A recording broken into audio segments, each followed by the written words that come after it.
ain't see me, you Stevie. Wondering how I reach more evolutions than Eevee and make it look easy. What is up, Earth's mightiest subscribers? It is your boy Ernie the Blerd without fear. Welcome back to the channel. Before we get into today's video, make sure you hit that subscribe button and tap that notification bell so that way you don't miss out on any of my videos. You also make sure you hit that like button too, because really, I mean, I can't overstate it enough. It really helps the channel out. That said, we're gonna be talking about Exceptional X-Men #2, written by Ebel Ewing with art by Carmen Carnero, colors by Nolan Woodard, and letters by Travis Lanham. This is the issue where Kitty gets to meet what is effectively for now, final 2 members of the Exceptional team. And we've already met Trista Marshall, aka Bronze, in the first issue. She was actually the only new character in that first issue. And this issue, we're getting to meet 2 characters, one being Tao Tran, aka Melee, whose power is to phase through solid matter no differently than Kitty Pryde. The only difference being is that Tao, at this particular point in her life, her discovery of being a mutant, she doesn't really fully know how to control it. Another facet of her power is that it's not just intangibility. She can also become invisible. This is kind of what puts her less on parity with Kitty Pryde, though. I mean, she is still on the same level of power as Kitty Pryde, just in terms of what she can potentially do. But this also makes her very similar to another character who I feel like it's just been forgotten in the annals of X-Men history, and that is a character by the name of Cypher. Now, I know what you're thinking. I'm not talking about Douglas Ramsey Cypher. I'm actually talking about another character by the name of Cypher who spells her name Cipher, not Cypher. I'm talking about the character Alyssa Tager. That was her ability, was she could become intangible and invisible at the same time. So this is a very interesting power set that we're seeing come back, though I am sad that we don't see Cypher anymore. That makes me sad. However, at least she got to appear in X-Men 97, so that's something. Point of the matter being is that she's not the only one we get to see. Tao is but one of the characters we're introduced to here, the other being Alex Luna, aka Axo. Now, his power is a little bit different, and probably the most different power we have seen in a mutant in quite some time. His power effectively makes him a living mood ring. The color of his skin changes based on the emotions of the people around him. Now, that is not the only thing he's capable of. This is more of a byproduct of his actual ability. And it's that when people are around him, they will dig into the deepest pits of their truest selves, their true emotions, and reveal them. Now, this is a part of his power he cannot control. Axo has no control over any of this. Now, it is hinted that later down the stretch, his power will actually be something that gets greater defined, and we'll learn that he can do far more than make people spill their deepest, darkest emotions. No, he'll be able to do a lot more, and I can actually see where he will probably be able to manipulate the emotions of other people, not just make them spill the beans, to spill their secrets, their thoughts. I do get this impression as something he'll learn as we go along. His power might even prove to be one of the most potent of the 3 new characters. These 2 new characters are pretty interesting. Whereas Trista is kind of a more bubbly and kind of upbeat personality, Tao is a more aggro character. She's also incredibly woke, which I thought was really cool. I thought that was a nice touch. She is very, very woke, and she does not hesitate to stand on business in the face of injustice, as she even literally quotes Dr. Martin Luther King Jr. in this issue, saying that injustice anywhere is a threat to justice everywhere, when telling Axo why she stepped in to help him.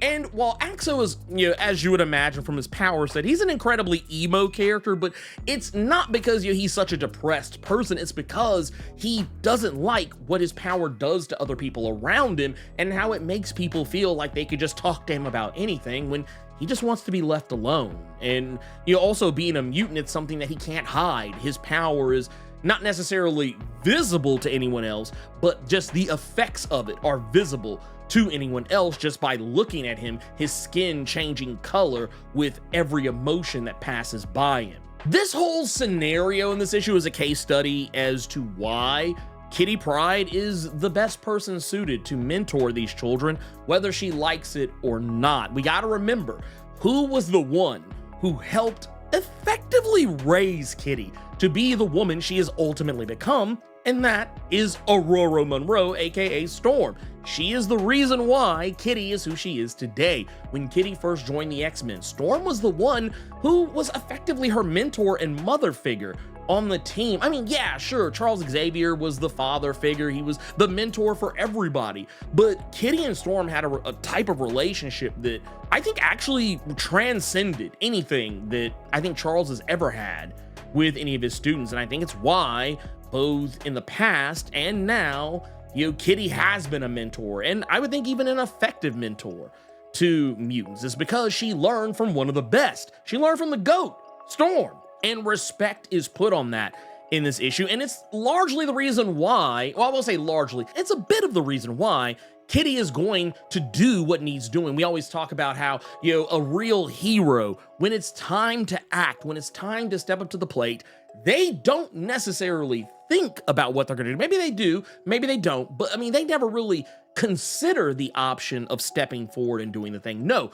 their feet move for them, and that is what is hinted to be happening here in Exceptional X-Men. Kitty does not want anything to do with these kids. I mean, yeah, she thinks they're cool, she thinks they're nice, but she's not trying to be an X-Man anymore. She's not trying to be anyone's mentor or leader anymore. And while she is able to pawn each of these three kids off on one another, which actually works swimmingly, they get along incredibly well, they become fast friends, but they all agree on one thing. Kitty is the one who can teach them how to use their powers. Tao does not know how to turn on and off her intangibility. She doesn't get it. And at a point, Kitty even has to help coach her through it, and that alone tells her volumes about how Kitty could help her learn how to control her abilities. Same thing goes for Trista. Trista saw how Kitty stepped in and saved her life. That lets her know everything she needs to know, that Kitty is the one. And while I think Axo doesn't really have as much of an opinion, I think he just recognizes that Kitty has the ability to teach others how to do things that they don't otherwise know how to control. So he's on board. The problem is that the whole time this is going on, Kitty keeps getting these mental messages. She keeps overhearing a conversation, and it's kind of funny because the conversation is not something where Emma Frost is actively talking to Kitty.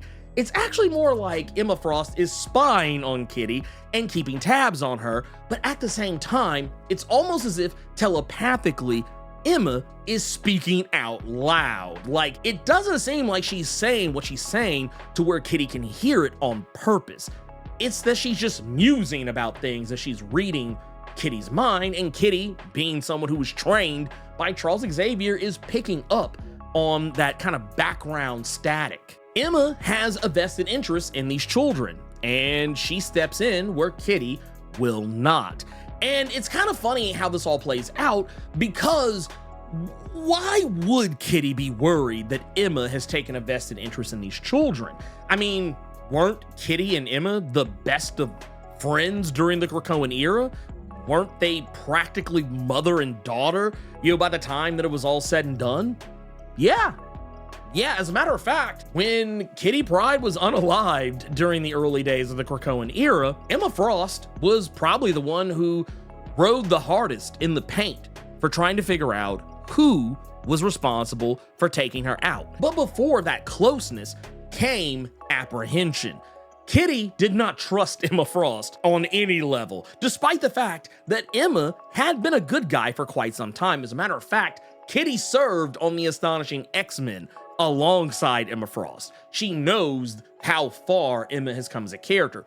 Granted, around that same time, Emma was still pulling some fuck girl shit when it came to her being on the team. So it still took a while, even after the new X-Men, even after the Astonishing X-Men, for people to become more trusting of her. But that's also not just it. Kitty has known Emma almost the entirety of the time that she has been associated with the X-Men. As a matter of fact, Kitty's introduction to being on the X-Men was about around the same time that she was first introduced to Emma Frost.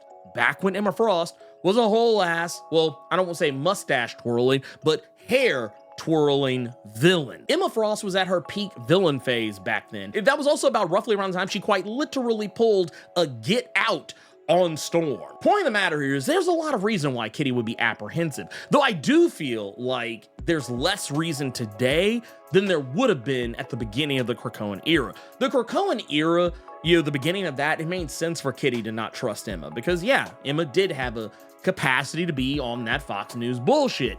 However, in this particular instance, I feel like there's less of a reason.